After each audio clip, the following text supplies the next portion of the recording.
So, hello, I'm William Gallagher, and this is 58 Keys, which, as ever, as always, is for writers like you and me who use Macs and iPhones and iPads, except this time it's actually also about writers who use these devices. You're very nearly. You'll see in a minute. You and I today are going to talk with Dr. Una McCormack, a novelist, Big Finish Doctor Who scriptwriter, and New York Times best-selling Star Trek author as well. Oh, I did that and Siri reacted. Okay. Una, thank you so much for being on 58 Keys. It's a treat having you on here. Oh, bless you. Thank you for inviting me. We get to natter, two writers. Perfect. However, 58 Keys is supposed to be for writers who use Macs, and you don't. Writers who use iPads, and you don't. Nope. And writers who use iPhones, unfortunately. So, avid iPhone user, do you even know what sort of iPhone you've got? Do you care? So I had to look up. I knew I was doing this, and I thought I'm going to look up and see what it is. And my external brain, as I think of it, turns out to be an iPhone 11 Pro, whatever that means. The Pro seemed very important, so I added that on. But it's the thing that carries everything I can't carry in my head, which is quite a lot these days. Would you like to know what the Pro actually means? Go for it. Tell me. The proper name for it is the iPhone 11 Expensive. That's what it is. Oh, I'm posh. But it also has really good cameras and things. Oh, right, it does actually. Yeah, right. Okay, that's quite good. So, well, I mean, it was a gift. So that's nice to know. I suspect there have been a few more since. So I feel it's like the sort of dowager queen of iPhones. Oh, external brain, dowager queen. Apple. I'm full of them, aren't I? I know. Yes. This is what you get when you give technology to a writer. Yeah, people who don't really care about the so that PhD you announced me as having, it was actually in sort of sociology of technology. So I don't understand how it works, but I do understand what it means. Okay, I've just processed that. I mean, I'm into the technology. I have an iPhone 12 Pro. Get me. Whoa. But I am not a novelist. Whereas you, I mean, you're all sorts of things, but it's actually particularly novels that I want to talk to you about. But you are, I mean, of all the things you do, you are very specifically known for writing Star Trek novels for it. Yeah. But as far as I know, you've never written a novelization of an episode, have you? No, I haven't. No, that would be a fun thing to do as well. I'd like to do that, particularly for Doctor Who, a sort of target novel. That would be a lot of fun, I think. Yeah. Yes. Oh, I can feel them in my hand. Yeah, that it takes you back to being 7 again, doesn't it? And sitting in the library and Auton invasion. How old that makes us. Don't go there. I would imagine, if we think about it even for a moment, we can guess what the pressures are on someone who does novelize episodes. I mean, the deadline for a start, having to stick at least to the script. There are famous stories of novelizations that the script was so short, the writer padded them out with original stuff that was just brilliant and successful and great. So you can understand all of that. But what you do seems infinitely harder. Because for things like, I mean, that tremendous, the Star Trek Picard novel you wrote, which is one of my favorites. Oh, thank you. The Last Best Hope. Best Hope. I mean, it's so good as a novel on its own. But it all takes place before Star Trek Picard series begins. So you are telling us a really good story, but it's got to tie in with the start of the show itself, and the fact that, as I remember watching it, the show only kind of occasionally refers and alludes to things, but you've got to get them all right. How does that process work? How long did you get? What did you do? What happened? Well, I find it quite, it's quite easy, I think, to, you've got a starting point and you give it an end point. So we knew where the novel was coming in, which was Picard. In the book, it's a prequel, so it traces Picard's mission to Romulus. So we knew that the book would start with that mission starting, and we knew that the book would end with that mission ending. So that's fine. All I have to do then is draw the lines in between. And we knew most of that backstory from what we were going to see on screen. So the first thing you do, particularly with a book that's very high profile, is you sign a non-disclosure agreement. So you kind of sign away your firstborn and these kinds of things. And this was really tight. I mean, you might recall Picard was signs on Piccadilly station and that kind of thing. It was that big that they were changing tube signs. So the NDA was serious. And I remember sitting, the first episode transmitted, and I was sitting going, I don't think people should be allowed to watch this. I still felt that veil of singing, no, this is actually the premiere, that's okay. So once you sign the NDA, you're kind of looped into getting scripts. So I was reading scripts and they were still writing them. So I was seeing multiple drafts, which is fascinating in and of its own right. And really, it was just a case of, because the show is set about 15 years after the book, it really was just a case of me not specifically contradicting something, but mostly getting the tone and the flavour. TV writers talk a lot about tone, don't they? And it's very helpful phrase. I think it seems to encompass everything to do with the mood, the colour palette, the kind of imagery and the visual imagery. So I found the scripts very autumnal, about a man at the sort of end of his life, but not in the sort of winter stage. There's a lot of kind of, felt to me very russet and orange and those sort of fading leaf colours. So I just put a lot of that in, and really it was the kind of tone and timbre of the scripts really that I was lifting, because it was a prequel. So we were thinking up almost entirely new events. But the other thing, of course, I was reading for was the characters. There were new characters established for Picard, people like Raffi and Jurati, both of whom I adored. So we were working those people in, and I had to I was learning from the scripts where they were in the show and having to take them back 15 years earlier. So it's all, it was like doing an original novel, but somebody'd already written the sequel and was putting it on telly. There's nothing you can do if the TV series in season 2 contradicts something you've said. That's just fine. But when you were writing this, how far ahead were they planning even? And was that something that you had to be concerned with as well as the drafts of scripts?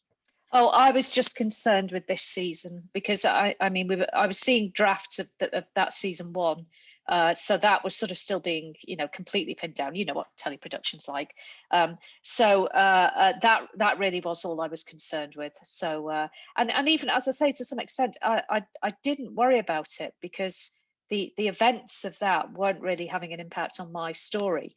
I needed to bring the story to the start of season 1, and anything that happened afterwards. I mean, it was nice to be able to sort of lay in little, clues and eggs and things. There were Easter eggs. There were characters like Elnor.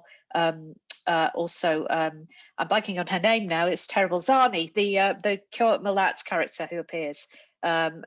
She has quite a significant part in the book. So I knew these people were coming, and we tried to work them in because it was a reward for viewers. We even they even timed the release of the book to land between. I think it landed between episodes 3 and 4.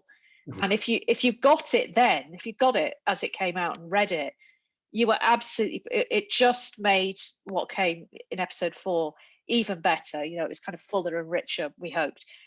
Or you had lots more in your head to go with. So they really did think extremely carefully about where the book was going to go and what to put in it. I had a riot. It was a blast. It was a very tight deadline, and they were always going, "You're going to get it done." And I was going, "Yeah, it'll be fine. It'll be fine." You sure? Yeah. Just, are you really sure? Yeah, just shut up. And it's great. It's fine. So I had a lovely time with that book. Were you genuinely confident, or was it? Yeah. Oh. Yeah, I was genuinely fine. I knew it was going to be, a tight couple of months, but and probably a tight week. But Sometimes with writing, I think this, I don't know what people's writing patterns are like. You just know you hit the zone and you think, it's fine, I've got 8,000 words to do tomorrow. That's fine, I've got 8,000 words of things I need to say. So let me just sit down and put them down. That'll be quite a long day. I'm going to have a really sore back at the end of it. But, you know, and I think as well, as I'm writing a novel, my first draft style picks up and just gets better. You know, the sentences, you just hit a flow. And so I get faster and better, and my first draft style gets very solid. So usually by the end, I'm not having to revise very much. It's always the start of books that need revision. Yeah. Do you get comments on drafts, early drafts, then before you might think you're ready for comment?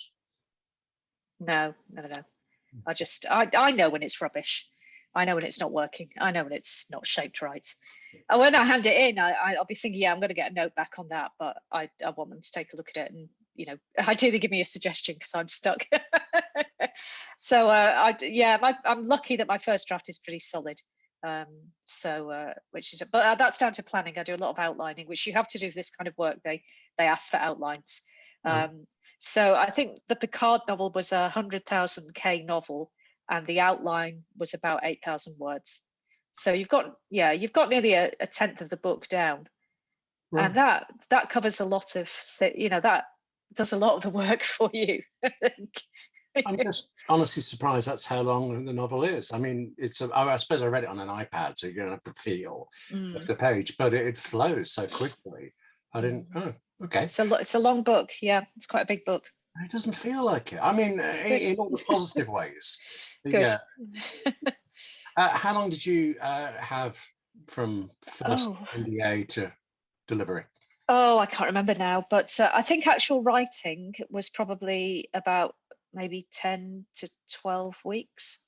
And then we did a round of revisions. There were sort of some things that they decided they didn't want in, they wanted to take out. So we had some material about Laris and Shaban, and that moved into a comic series instead. It's absolutely fine. It's just, but that's very. And what you do then is you go, okay, all right. I'll sit and think about this for 3 days. Let me think of the kind of shortest route through fixing this, and then it's probably a couple of mornings' work. So, but you try and build that into the book as you write it. You think, okay, right, what can I do that if it needs to be revised, that will cause me the minimal amount of hassle. And you just, yeah. This feels like you go through what every novelist goes through, but on a tighter time schedule with far more contracts. Yeah.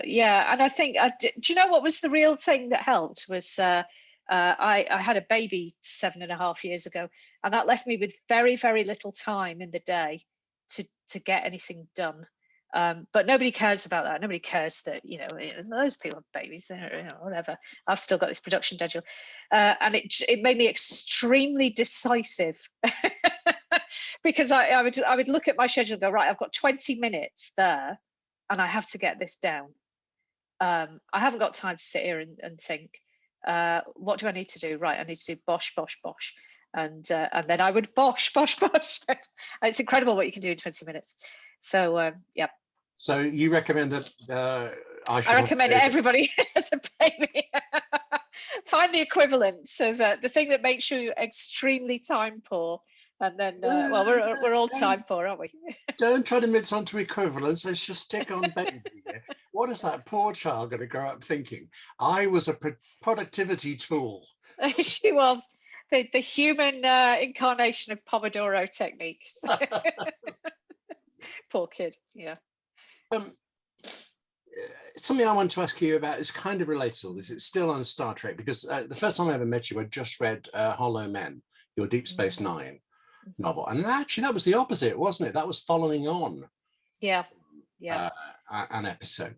Do you have a preference following on, going before, writing completely original, somewhere in the middle?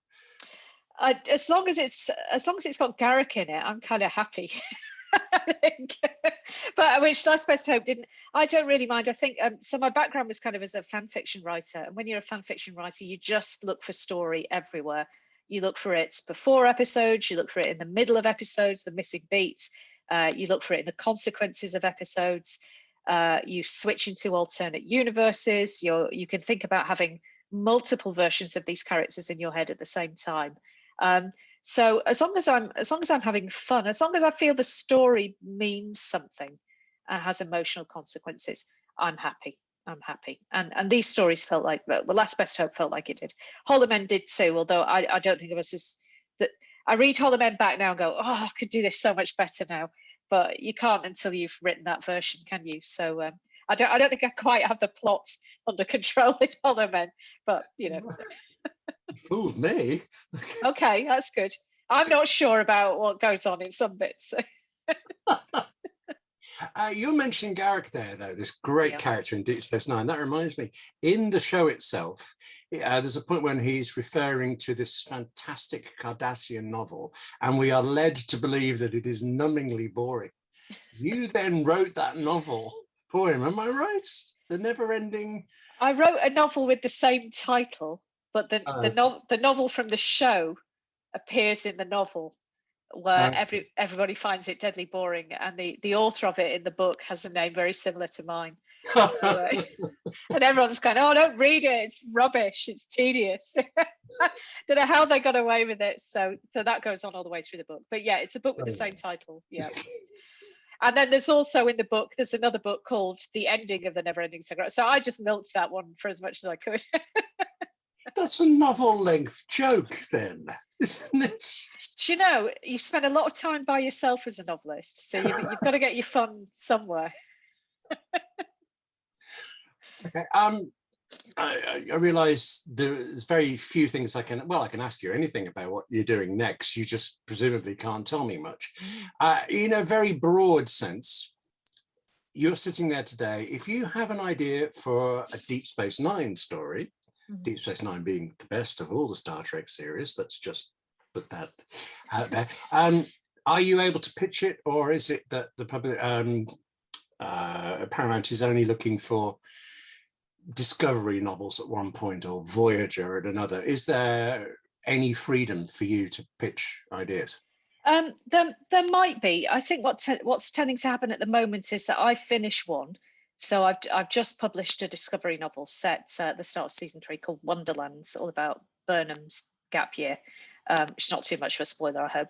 And then we just finished on the draft of that, and they come back and say, do you want to do an X? And I go, yeah, I've got bills to pay, so please, that would be great. So we've just announced my next Picard novel, which is actually a Raffi novel. So yeah, it's Raffi after season 1. So that's called Second Self. So that'll be out next year, I think. I've got to finish writing it first. Love Raffi. She's one of the reasons I like the show. She's a great character, really good. I think too, we all know those next gen characters really well. But to bring in a character like that, and you really feel it's a lived life. You know, she feels really extremely real. I loved Jurassic as well, that for the same reasons.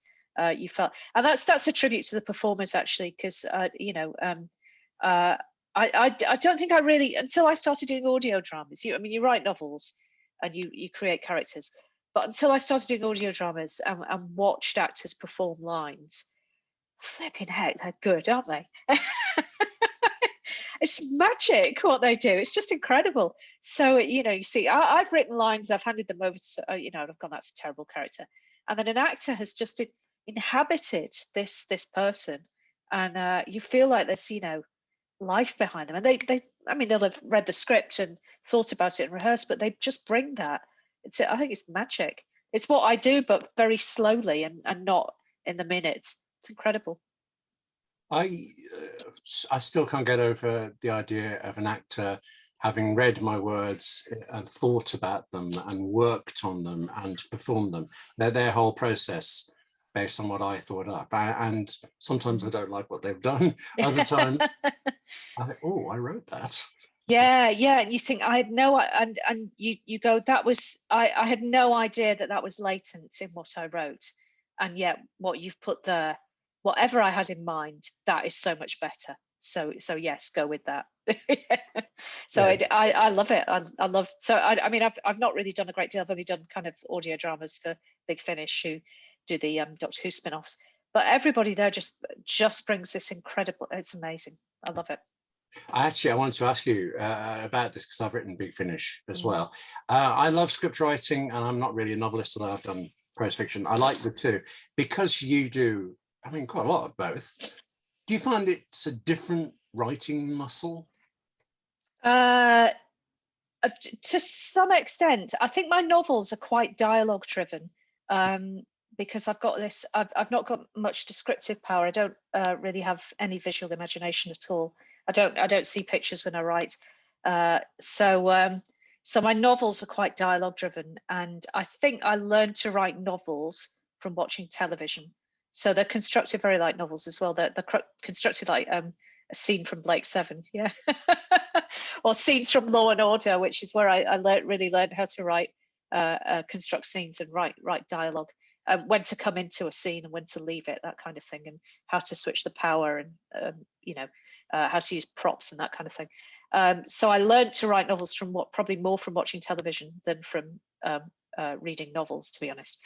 My prose style I improved through reading novels, but in terms of structure, definitely TV was very important. So my novels are quite informed by television, but I didn't want to write.